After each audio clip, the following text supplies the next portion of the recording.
Alright, that shit's rolling. It is. So what's the subject gonna be about? We came up with some questions. Good. Well, just some ones that we talked about too. Okay. I feel like those are some good ones. I'm better at answering questions than I am actually just going live myself. Yeah, for sure. I can go live and detail stuff, but that's it. Can I sit on this or am I gonna fucking fall? Well, let me grab a chair from the photo office. Oh yeah, let me grab a chair from the photo office. You want to stop the camera? Oh no, that's fine. Or we can get going and I can probably just. Well, they're like summed up, so you wouldn't know how to ask them. Let me see. First question. Actually, let me just grab it. Because he can cut that part out, right? Yeah, he can edit that. I got like infinite storage on that phone too, so I'm not worried about it. What you got, about a terabyte? Yeah, I think I do. Whatever like the largest iPhone one was. Cause terabyte. my last iPhone, like literally just got fucked up. Like it just like black screened on me one time. So Verizon gave me a brand new phone, like the best one they could at the time. Damn. There's like 3 flashes out there. They don't care. I know. Hey, it might be flashing tomorrow when I get here. It might be that ass. You're gonna see Andrew running around here pretty soon. All right. I got like, Oh, that's a fire one. Oh, that one? That's a fire Okay, that's one. what I was thinking about starting on that. I like that one. Bet. So, talking about the girls, you know what I'm saying? The pen pal girls, because I don't really know much about how that is, you know? Oh, talking about Or just when I was locked up, trying to reach out to girls. Yeah, just a lady. For me, I was game back then, you know? Okay, well, man, game was like you see in the 70s movies, man. It was a lot of real macking going on. Sure. You know what I mean? I'm quite sure for what I've seen in some of the 70 movies, like East Coast and California, the Detroit areas, and a lot of the southern areas, man, macking was strong, man. Oh, I'm sure. You know, I used to walk up and down the avenue and I would see nothing but Lincolns and caddies riding up and down, and then like right before sunset on a Friday, you'll see either caddy or Lincoln cruise real slow, and then they'll stop like they stopping at a bus stop, and the girl will get out and post up there, and they had their own, their own size. Maybe the guy with the Lincoln might have the women on one side, and then the one with the caddy had them on the other side, right? Just like what, selling drugs? Or? Yeah, well, they... Or selling pussy? Well, yeah. They were selling sex. They were selling dreams. So they were pimping. Right. They was pimping. So the women were selling dreams, whatever kind of dreams you wanted to buy, they sell them. And believe it or not, it was like $10 back then, right? And then, you know, a lot of the pimps was getting high, a lot of them, right? Mm-hmm. And so a lot of the girls that was the women that was being pimped was not only just buying the pimp clothes and helping to maintain his car, but they was helping to maintain his drugs too, drug habit that he had. I was growing up seeing that, like at the age of 12, you think you know, right? Mm-hmm. And then you start getting a little bit older, you start watching some of the 70s black exploitation movies, and they got it out there to where you can see it. But you don't really see it, and people will probably think this not true, but you don't really see how the game really works, man, until you behind bars. Because those guys, man, a lot of the guys that you saw that was on lockdown and wasn't coming home no time soon or had short bids, they was getting took care of, man. I'm talking about they dressed good, you know what I mean? They had money on their books, and just to watch them guys maneuver in cell blocks, you knew it was something with them, right? And then when the weekends came and visitation came, and you saw who was coming to see them, then you put one-on-one together, you got two, right? Some of them talked about they was in the game, and Others didn't say much, Yeah. right? You just have to watch them and observe them. You couldn't observe them too hard because you didn't want them to freak them out, right? A lot of dudes had games, man. I used to love watching them women come up on the weekends, and sometimes I get my visits, and then I be on one woman, and then the other cats be on the other women. You looking down and you see how the women dress. You're like, damn, man, this dude is really doing it. Bro, if they really liked it, you know, then they start trying to find out what's going on with you, why you ain't gotten the kind of females coming to see you like they got. And they'll put you up on game, man. Most of my game came from the old heads, man. You know, I got a lot of game from the old heads. They even hooked me up with some of their like nieces and cousins. And it was girls that was already used to being around dudes that was in the game, or maybe they had a uncle or older brother or a cousin that was repping the game. So it was easy to talk to these type of women because they was already used to that kind of lifestyle. But see, society tried to fuck that shit up because they tried to make it seem like it was unladylike for a woman to choose a man, right? They trying to make it seem like it was tacky. You know, it's nothing wrong with like me, you know, and the people I was around, we're Southern gentlemen, right? So we didn't mind putting in a little work to get abroad, right? But by the same token, a lot of the women might see you and then they might be with their girlfriends. And they might say, man, I sure like to talk to dude right there or holler at him or get with them. But then society had it to a point to where it was almost like a woman was a tramp if she approached a man. The only women that approached men like that was women with game and women that was about the game, right? And then when they came to you, they done already checked you out and they want to see what your head is like. Because looking at you, they might like what they see and they might know how they could help enhance your game, right? And y'all get together and work the game. But first they got to make sure your looks match what's upstairs in your brain. Sure. Man, I love the day women used to choose up. You know what I mean? Man, that shit was beautiful, dude.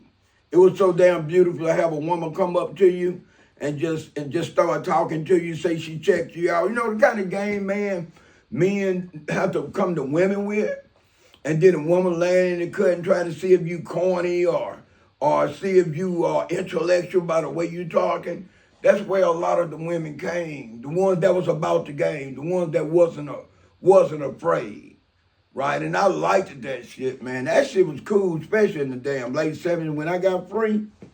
Man, I used to post myself up like, I like the areas where you could barely see me, right? When the lights are dim, you can see my silhouette, but you have to really come to me to see what's up, right? And I love that shit, man. I got chose up a lot of times, but you gotta be careful on who choose you. Because just because they chose you, because they saw something about you that they like, that don't mean they going to be able to damn keep you, right? So it depends on where your head at and their head at, if y'all can come together or not. It's kind of like Snoop Dogg said this in a Nothing But a G thing. He said something about a woman might be choosing a man, sometime about burning a man. He was talking about that, and he said something about some, you know, coochie that good to get burned while you up in it. Doing the G thing shit. When he said that, I knew he knew about the game then, right? Because a lot of women, they might choose you, but once they get you, they don't know what to do to keep you. You know, it's kind of like, and then the OGs, they believe in that cop and lock method. Man, that damn cop and lock method, in their minds, if you laid the cop and lock method down right, it ain't no woman going nowhere. I forgot. What was the copper? What's a copper lock? Yeah, Man, the copper lock is copper lock? not cop, like a police, cop, Copper. and lock. Oh, copper lock. Right, C-O-P, cop. Yeah. Cop be like, I got her, and lock is, I lock it down. Oh, okay. Okay, is what it means. They just say copper lock real fast. Yeah, I got you. Right, but it was just another way of kind of like y'all younger generation stuff y'all do when y'all in bed with women. Yeah. And women do to y'all. It's copper lock is on some shit like that. Okay. But back then it was like more of like almost espionage kind of shit.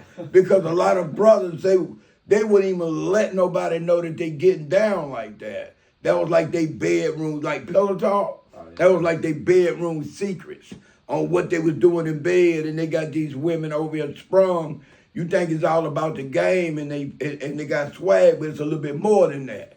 Right, but they ain't gonna come out and tell you. The guy that told me about the copper lock, he saw this shit was turning me off real bad because I'm listening to him talk, and I'm like, man, this is not sounding right, man. This sounds like some weirdo shit.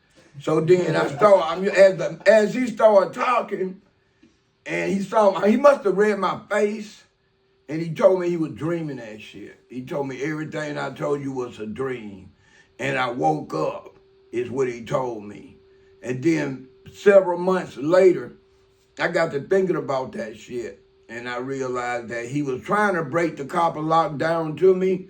But when he saw I wasn't ready, he didn't want me to know he was getting down like that.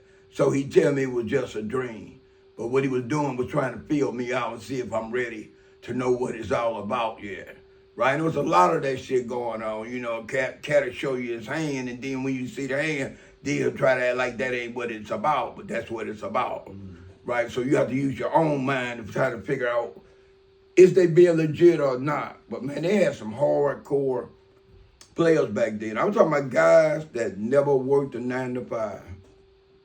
Never worked a 9 to 5. I'm talking about they dressed good, they had on cologne, they had something to ride in, and they had broads. You know, never worked, never paid Social Security, never paid no kind of fucking taxes, and they live better than some people that was damn working 5 days a week.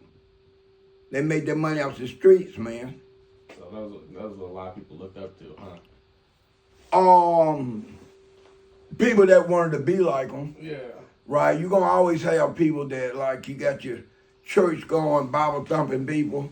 They're gonna feel one way. Then you got the people that think you're supposed to go to college or the military or trade school feel another way. But I would say a lot of inner city kids growing up in poverty, it's easy for a pimp to be his hero. You know what I mean? Because they dress flashy and they ride nice. You know, and they have money.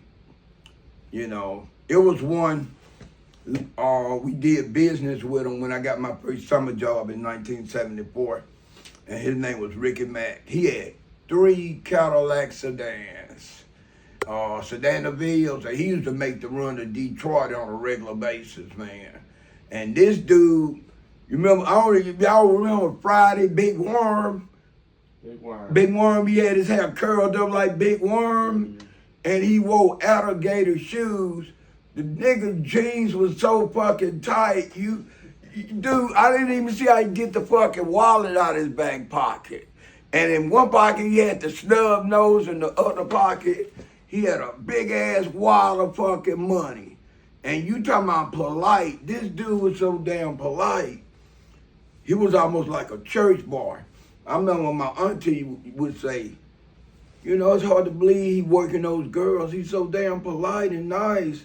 That's how you think he get the girls. Yeah. You know what I mean? And Ricky Mack was something else. He had told me when I got 15, he said, don't tell your uncle, I'm gonna let you take one of them in the bathroom if you want to take one. So I was kind of waiting, but it never happened. He had like 3 or 4 girls, man, and they all look good. You know, the drugs they had got them. Yeah, you can't make no money off no broad looking, you know, that's on drugs. And the drug of choice back then was heroin. Heroin started making women look bad real fast. Oh, yeah. Probably almost like what crack did when crack came out. Man, the game was pure. When I first got around the OGs in 77, because I knew I wanted to be an OG by the age of 14. But see, I wanted to be an OG for a different reason. My reason for wanting to be an OG is that in my city of Mobile, they didn't have gangs like they have in California and the East Coast and Detroit, no fucking vice lords, no damn disciples, no Crips, no Bloods, none of that shit. But they had what you call turf wars. And turf wars, if you got caught in somebody's community, maybe you going to a dance, maybe you going to buy some weed, or maybe you going to holler at a girl, you know what I mean? And the wrong motherfucker caught you, they trying to make you pay to come in their community. And then if you don't want to fucking pay, then they'll jump on you, right? And the first time I had a knife pulled on me, I was 12 years old. Motherfuckers see me. I see him walking across the junior college campus. So I ain't even trying to run, right? I stopped walking to see what this motherfucker want. So he comes up to me and he says, where you going? I said, I'm already there. And he said, what you mean? I said, I'm in the campground. That's where I'm going. And he said, where you going? I said, I'm going to see my grandmother. And he say, where you come from? I said, I came from the Orange Grove Projects. He said, that's where you live? I said, yeah. He said, you know you walking across my turf and you going to have to pay a fee. I tell the nigga, I ain't paying shit because I was born in the campground. I'm like, motherfucker, I was born in the campground. He said, but you don't live in the campground now. I said, I don't give a fuck. I'm not fucking paying you no money. And he said, hey, you gonna either pay me? And he pulled out this little bitty ragged-ass pocket knife. And you know, I'm 12, I ain't have shit to fight with. And the only thing I had was my mom money. And my mom was like, if I come back home without the money and I ain't beat the fuck up, she gonna beat me up. So I'd rather have this nigga kick my ass and maybe I get a couple cuts and maybe my mom won't beat my ass, right? So I have to run because I ain't got nothing to fight with. About 20 minutes later, I look up, they're my two uncles. I don't even know how they found me. It wasn't no pages, it wasn't no goddamn ankle monitors or none of that shit in Bucky. This in 73. I don't even know how they found me. But I looked up, here they come walking toward me. And they say, Buddy told us to come look for you because you should have been over to the house about 30 and 40 minutes ago. And they asked me what happened. I tell them about the dude pulled a pocket knife on me because he wanted me to pay him to come through the campground. And then my uncle said, did you pay him? I said, if I'd have paid him, I'd have been over to the house 40 minutes ago. I said, I'm about to give my mom money. And he bust out laughing. He said, man, you want to go look for that nigga? You know how he look? I said, I know how he look.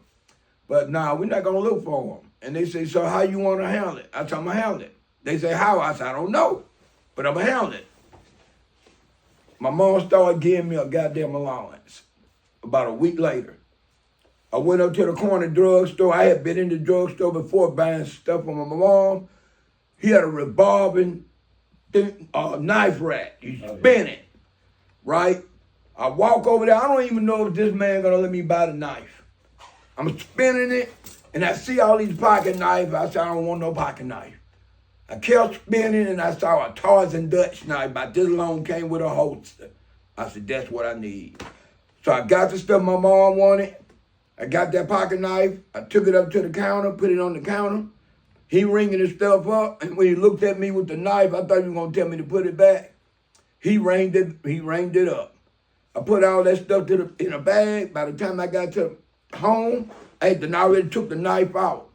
2 days later, I went back over to the same hood, seen the same nigga.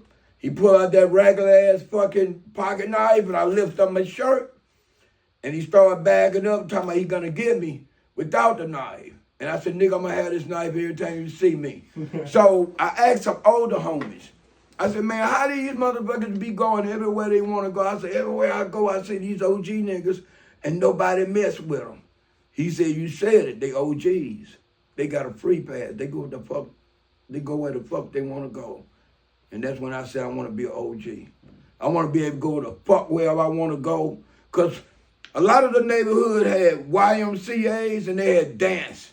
Wherever's dance is going to be women, right? I was meeting girls at junior high school. I wasn't going to let no motherfucker tell me. Sometimes I might go there and buy me a bag of weed.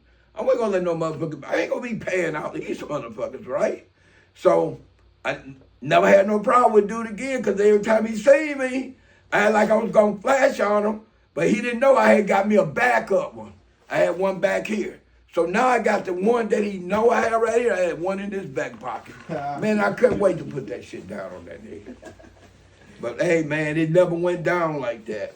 But so that's why I really wanted to be an OG. I didn't really want to be an OG to be a pimp. I didn't want to be an OG to actually be out there in the street really hustling like that.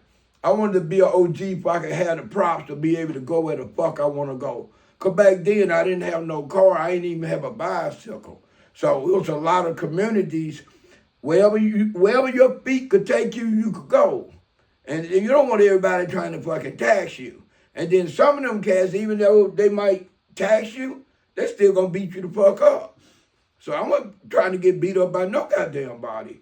So I took care of that problem. So I think I was like going on 15 when I really started hitting licks, right? And that's when I really started getting it. It's like the licks got me higher than smoking a joint, drinking.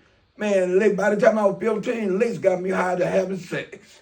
Man, just being able to be out there and take somebody's shit, that shit felt so fucking good, man. A woman, she's back here now. I'm out here looking for trouble. Now I'm trying to figure out whose shit I'm gonna fucking take, right? And that's just how it was, man. I don't know. Everybody in the, I'm not gonna make it a poverty thing because there's a lot of people that was in poverty that went to high school or graduated, went to college. Someone went into the military or whatever they did. So it ain't just a poverty thing. I think it's an individual thing. Poverty is just the big part of it, but the rest of it is how you feel growing up, who you interacting with, and what you're really trying to do. You know, sometimes like, you know, first time you bust a nut, you know, you either gonna like how I felt or you gonna say, oh man, this wasn't what I thought. Maybe I need to bust another one or whatever, right? Or shoot a gun. First time you shoot a gun, you know, you're like, oh man, it was okay, but I wanna shoot a whole magazine now. You know, you get a little taste of something and people react different when they get different tastes of different things. I didn't even know that part of me lived in me, but I should have known because from the first grade to the second grade, I was getting bullied, 3 or 4 niggas jumping on me, little bitty badass boys. And I'm like, damn, man, why these little kids like that? You know, made me not want to go to damn school. I used to be walking around with my uncle. We might go shoot basketball at the outside basketball court. And I'd be looking to see these little bad motherfuckers. Every time I was with my uncles, I never was with my uncles for my uncles to help me. I never expect nobody to help me. I just wanted to get a fair fight. So I knew if my uncles was with me, they weren't gonna let them 3 or 4 little motherfuckers jump on me. Right? And you beat one of them motherfuckers good enough, then you ain't got to worry about the rest. But I never saw them. You know, they treated me like I was a fucking outsider. And back then, we were living in that same neighborhood, the campground where motherfuckers tried to make me pay them to go to. Because I lived there the first 10 years of my life. So I'm talking about elementary school, 1st and 2nd grade. All them little bullies that jumped on me 3 times a week. I never saw them after school. Oh, you know what funny story was that I just remembered? The one that the story where you're telling me, I don't know where it was, but when you were always playing at the park, and then some kid was always on your ass about your mom calling you in. And oh yeah, man. Eventually, what did you slammed him or something? Yeah, well, yeah, man. That dude was no kid. He was a goddamn grown man. Oh yeah. Yeah, what it was in the projects, all the projects in the backyard, they had a playground, you know what I mean, sliding board, sandbox, and swings, and then they had a full-length basketball court. Okay, well, we live on my autobiography book covers. It got me up in my bedroom window, I'm on the back, looking out the window at the basketball court. That's really real shit when it comes down to product of the game. Because before I started mixing it up with the kids, I used to be upstairs looking out the window watching them play basketball. And my stepfather would always tell me, how long you gonna watch before you play? He said, basketball played on the court, not looking out your fucking window, right? So back then, everybody that was a certain age, they had to be in the house before the street lights.